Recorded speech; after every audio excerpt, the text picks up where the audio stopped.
Today we have a crazy entitled parent story referred to as the Battle of Wills. We'll get into that in a bit, but first, entitled mom takes over our family camping trip. My family and I go every year on a camping trip a few towns over. There's always a big event going on when we go, so it's usually a big party environment. Because of this, my dad tries to invite family friends to go as well. This year, he invited his friend T and his wife, entitled mother. We've had some bad experiences with entitled mother in the past, especially since she enjoys inviting people to gatherings she isn't supposed to. When we arrived at our campsites, entitled mother had also insisted on bringing her nephew. My mom remarked that she didn't know he was coming, and entitled mother simply shrugged and said she didn't want him to spend the weekend alone, which would be understandable, but he's a 22-year-old man with a pregnant girlfriend, so he most likely wouldn't have been alone. We didn't care much. He brought his own tent and he was a nice guy, so it wasn't too intrusive for us.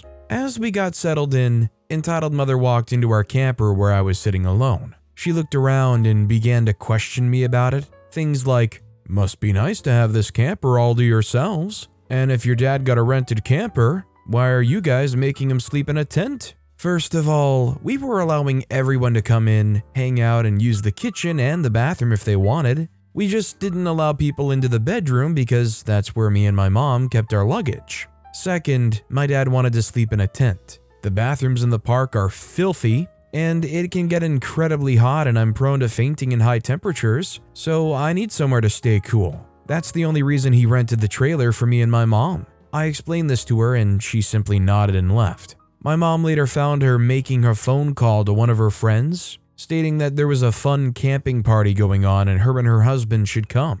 Of course, this was without our permission. While we ate dinner, entitled mother happily announced to everyone that her daughter Dee would be coming to join us the next day. And you guessed it, we didn't tell her she could invite anyone. Side note, entitled mother's reasoning for inviting Dee was so she and my family could make up for her not having a graduation party. She didn't get to have it because entitled mother was insistent it must take place at our house, but it would be inconvenient for us, so we told her no. The next morning we walked outside and we see entitled mother's son TJ. At this point, my mom is super annoyed with entitled mother. That wasn't helped by entitled mother cooking food that we had brought and telling my mom she didn't know what she was doing so she couldn't help her cook. These weren't small meals either. She spent all day cooking a huge meal on her own accord and then complaining that she hadn't gotten any help. Finally, nighttime rolled around and entitled mother told her kids that they wouldn't be driving home in the dark, so we would make them beds in the camper. Me and my mom were losing our minds at this point, but still we tried to remain civil. I pulled out the couch onto a bed, and my mom started trying to figure out how to turn the dining room table into a bed as well. Entitled mother helped my mom lift up the table before stopping to look and see how it may turn into a bed while holding it up with one hand and leaving my bad-backed mother to bear the majority of the weight. I tried to help, but entitled mother was in the way and yelling at me that she had it. After a few minutes, entitled mother came to the conclusion that no, the dining table doesn't turn into a bed. Entitled mother let go of the table and angrily pushed it back down while my mom was holding it. "This is ridiculous. My daughter shouldn't have to sleep in her car. Next time you need to have better accommodations." She also implied that because her son was so much bigger, we should give up our bed for him. We just said no way. We didn't even know her kids were coming. It mostly stops there, but entitled mother is completely insane, so I'll most likely post about her again. I think OP said it themselves, but this entitled mother is crazy. How do you go and invite 2 extra people to a camping trip that were never meant to be there, never intended to be there, and then getting frustrated when the supplies that are there don't accommodate 2 extra people? No common sense, entitled mother? Also, hi, I'm Steven, and if you guys can't get enough of hearing about these entitled parents, why not hit those like and subscribe buttons down below? That said, our next story is Bio Dad finally pays child support after not paying almost my whole life. My mom and I are laughing our butts off. So my 19-year-old female, mom and bio dad divorced when I was 5. Due to our state's crappy family court system, my bio dad only had to pay $125 a month child support, which was a load of bullcrap. He made a lot of money with his tattoo shop, but he spent that money on drugs and women, while my mom had to make cheap casseroles in order to feed me as a baby and my older half-brother, who was 14, while she was a stay-at-home mom.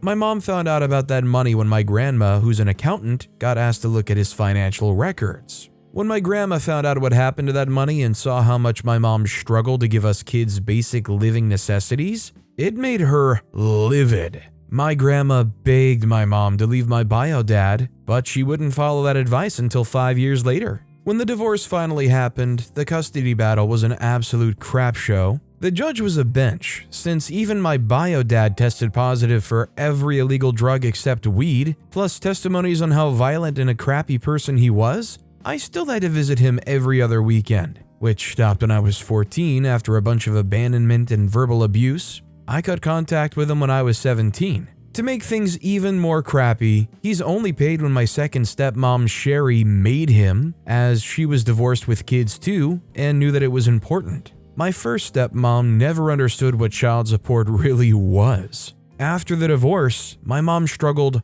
hard. From couch surfing until my grandma bought us a house, to using food stamps to feed me, and finally building up her teaching career. We finally live a comfortable life. We aren't wealthy by any means, but we live comfortably. Well, recently, as of last month, my bio dad has suddenly paid $200. And 2 weeks ago, he paid another $200 to my mom randomly. The only reason my mom and I think he would pay now was he may be going to jail again, which says a lot since I'm in college right now. My mom and I are laughing our butts off and even got us a small spa day, since that money is basically nothing right now. Oh well, he only has $9,186.96 to go. Honestly, with that amount of money, if you think there's any chunk of that you could get out of him, I think it would be worth exploring. Maybe you can get a lien on him. Our next story is, entitled Dad demands I give his son my shoes and then accuses me of theft. I was recently in a Foot Locker store killing time before an appointment when a kid, maybe 9 or 10, came up to me and said he liked my shoes. I said thanks and kept walking around the store. A few moments later, the kid and his dad walk up to me and asked me where I got my shoes. I was wearing a pair of Air Jordan 1s low that I got on Nike in 2020. I told them this and mentioned that I've seen them on StockX for resale. He said thanks for the information and walked away. I decided to try on a pair of shoes, and as I'm waiting for the sales associate to get the shoes, the dad comes back up to me and asks what shoes I'm trying on. I show him and he says that he'll pay for the shoes I'm trying on in exchange for me to give his son my Jordans. What? I say no and that I'll be keeping my shoes and to please leave me alone. He rolls his eyes at me and walks away. As I'm trying on the shoes, I see the dad talking to the sales associate that was helping me and is pointing at my shoes. A few moments later, the sales associate comes over to me and says that the dad is saying I stole the Jordans from his son and he's going to call the police if I don't give the shoes back. The sales associate knew the dad was lying as he looked at my shoes when he approached me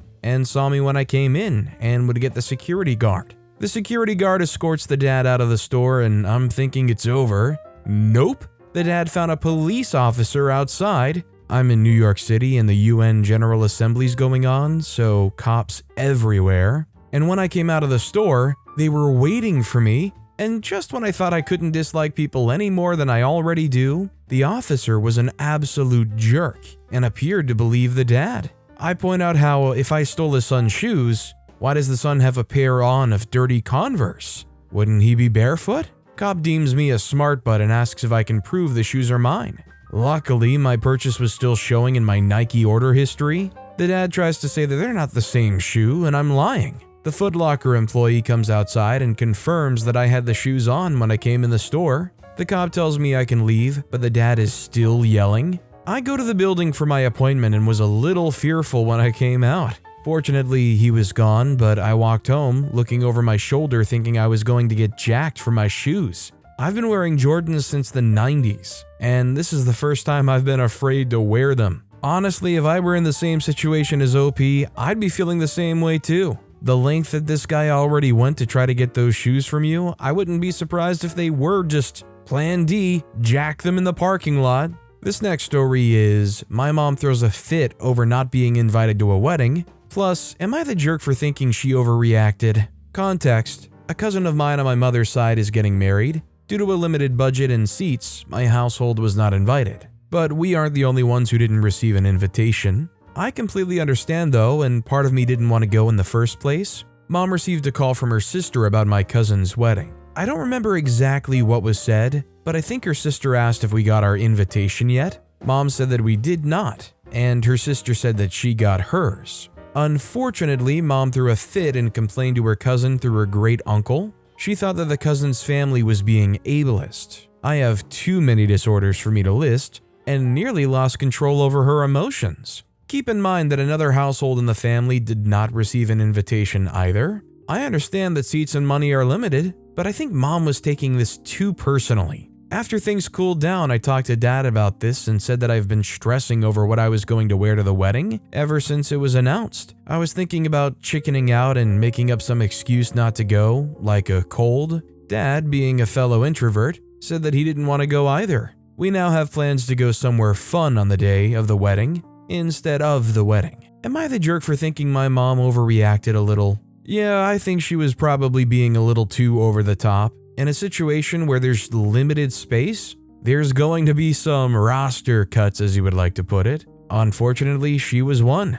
I mean, I get being upset that you're not invited to this wedding or whatever, but it's not fair to go around lashing out about it. It's the kind of thing you take and you're like, oh, that sucks, I really wanted to go. It definitely doesn't make me feel all that important, but it's their wedding. This next story is, entitled parents try to get a free business seat. I was recently on a 3-hour flight, so it was a smallish plane. One of those in which business and economy have the same type of seats and are separated by a curtain. I was flying business, by sheer luck, definitely don't belong there. And since the plane was half empty, there was only one woman sitting in the row in front of me with a baby in her arms who couldn't be older than 6 months. As soon as we take off, a man comes from economy through the closed curtain and starts talking with the woman and fussing over the baby. It becomes apparent that he's the dad. They both talked really loud. They definitely wanted our attention. The man returns to his seat, and I see that it's directly behind the curtain, the first row in economy, and he has plenty of space around. What the freak? Through the next hour, I crap you not, the man keeps coming to see the baby and talk with his wife every 10 minutes. He interrupts the meal service because he's right in the middle and the steward just can't get through. After too much of these shenanigans, the cabin manager had had enough and told the couple they simply could not do that anymore. And then the charade began. They had it so prepared it was comical. They had booked one seat in each class because they were sure that they would let them be together in business class because they have a baby. After all, there are vacant seats left. The steward almost laughed in their faces and told them they could both go to economy and be together for the rest of the flight. The woman lost it. I've paid a lot of money for this ticket to fly business class. I'm not going to economy. Let my husband come be here with his baby. She sulked for a while, talking loudly about how evil the airline was to her and her baby, and how she was going to make a complaint. This was entertaining as heck. I wish I flew business more often.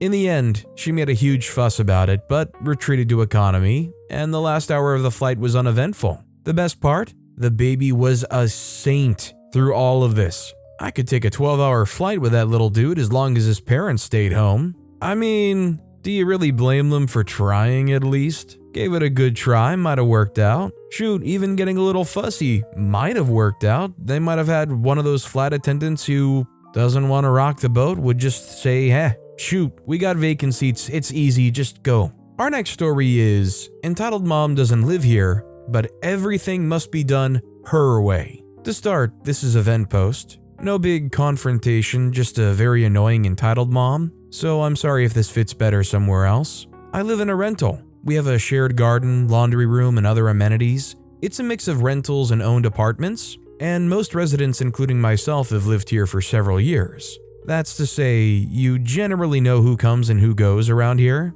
Over the summer, this lady has started coming and going all over the property. It's the mom of a newer resident who actually seems nice enough. This mom is entitled, but in a slightly different way. She has slowly begun taking over all of the shared space of our building.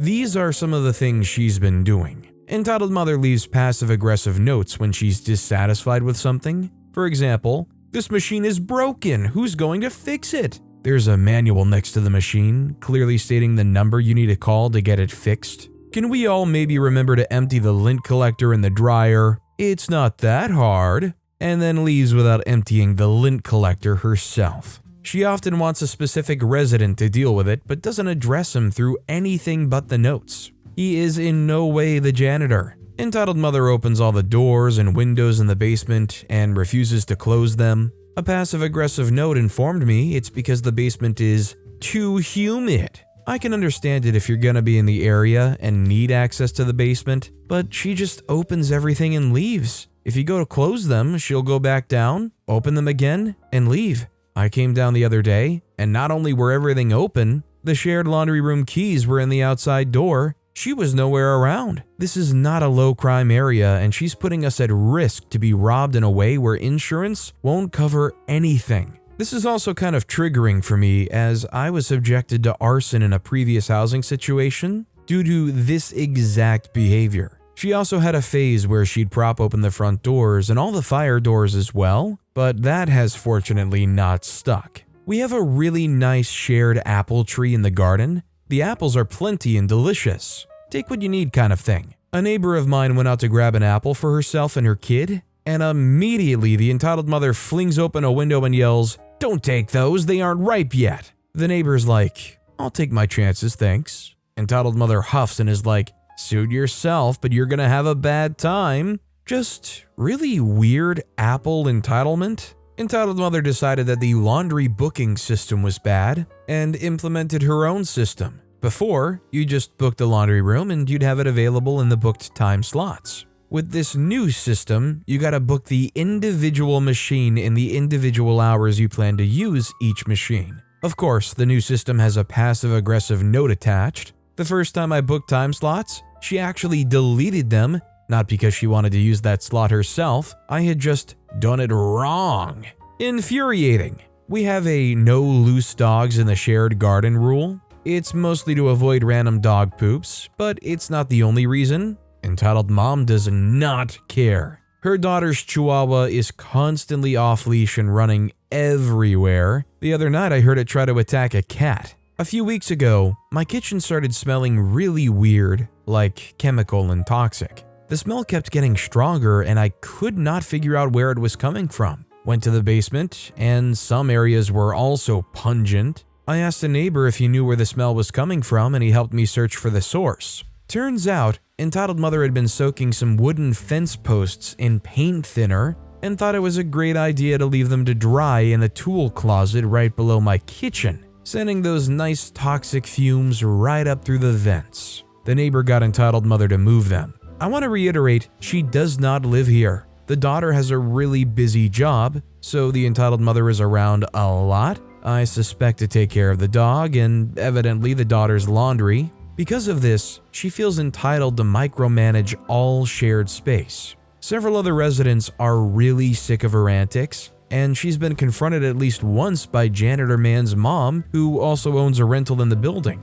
I just needed to get this off my chest because I have no idea how to address this. She's just really annoying. Does the landlord not care about this person who's spending a lot of time in this place that they're not paying for and creating such dissatisfaction for the other tenants? Our next story is, just had this pointless conversation with my mother just 24 hours after my previous post on this exact sub. This is after 15 minutes of texting her being stubborn and not listening. I say, "Can you get the PS4 out?" She hides it for no reason, so my game can update whilst I do my homework and shower and stuff. My mom replies, "I'll get it out if you do your stuff." I say, "But that literally defeats the purpose of it downloading whilst I do it." She says, "You do your homework and you can have the update going whilst you shower and eat." I say, "Eating doesn't take an hour." She says, "See, the update will only take an hour." I said, "Mom, that's an estimate. I really don't know how long it'll take." She says, "I'll get it out after your homework." I said, "But that defeats the entire purpose." She says, "You won't concentrate on your homework and you'll constantly be check. I said, "That's so unreasonable. I literally cannot do anything if the game's updating." Mom, shouting now, said, "You'll find a way. Keep clicking things." I say, "What the freak, Mom?" She says, "You just can't control yourself. Listen to yourself." I say, "That makes no sense." She says, "The game can update whilst you're in the shower and eating tea." It's not up for discussion. I say, why can't you be reasonable? It's literally my birthday tomorrow. She says, I've been perfectly reasonable. I told you, you can have it after you've done all of your stuff. I reply, that's not reasonable and it completely defeats the point. She says, you better think yourself lucky for having it anyway. You were 2 minutes late leaving the house for school this morning and you should think yourself lucky I didn't ban you. I say, I was literally at school on time. She says, no you weren't, you left the house at 7 minutes past 8 this morning. I say, Mom, I literally got to school on time. She says, no you didn't, I tracked your location. I said, that's funny because my phone was on airplane mode until around 3 p.m. She says, either way, you should be banned because you left the house at the wrong time and you should be grateful I'm letting you on at all. I said, what? I even asked you to do it whilst I was at school. Why couldn't you do it then? She says, because you'd just start gaming as soon as you get home. Not true. I leave to de-escalate the situation. This is literally the type of BS my mom pulls on me every single day, and until I'm 18, I can't even escape.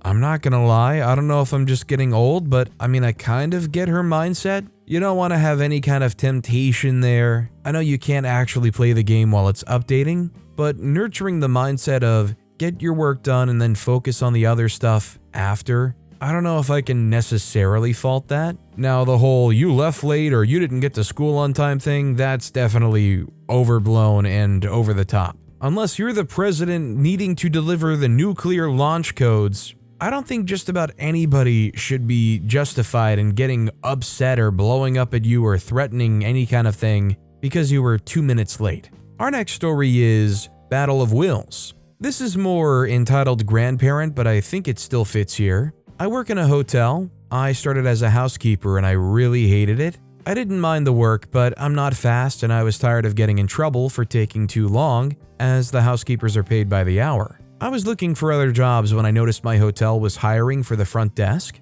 I asked the manager if that was something current employees could apply for, or if it was against the rules or something. He took me to his office, gave me an interview, and gave me the job that same day, and I started training. At first I was doing housekeeping and the front desk, but eventually I was completely on the front desk and much happier. I got the same pay for a much easier job with a set schedule, the work was fine, and I got on well with the other ladies. Well, almost all of them. See, I covered other people's days off, so I'd work the swing shift and the graveyard shift, but the regular night person, hence known as Karen, hated me. At first, I had no idea, and I saw so little of her with such a small amount of interaction that I didn't even realize she hated me at first. Then complaints started popping up.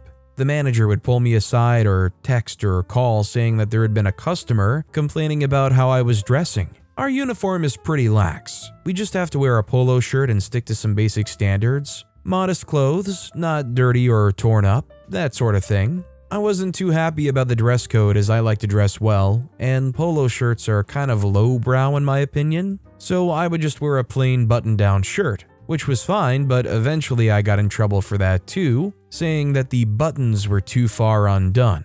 My boobs seem to be a big point of contention here as they're fairly big and draw attention. Once I got in trouble for not wearing a bra. I wish I'd stood up for myself more, but I'm a bit of a doormat and I was trying not to cry. Then, thinking back on it later, the day in question I hadn't worn a bra, I was wearing a chest binder, so it didn't even look like I had a chest. Then one day at shift change, I was getting off the swing and Karen was coming onto the grave, and she started yelling at me for brewing too much coffee. We kept a coffee station for guests, and that opened the floodgates. Every single time she worked after me, she would berate me for not doing something to her satisfaction. At one point, she was yelling at me and calling me a hooker for how I was dressing. Knee-length skirt, uniform polo, tights, and boots that day. I reported her for sexual harassment and creating a hostile work environment, but nothing happened. After that, I started recording everything. It was a nightmare, and it got to the point where I was dreading the end of swing shifts.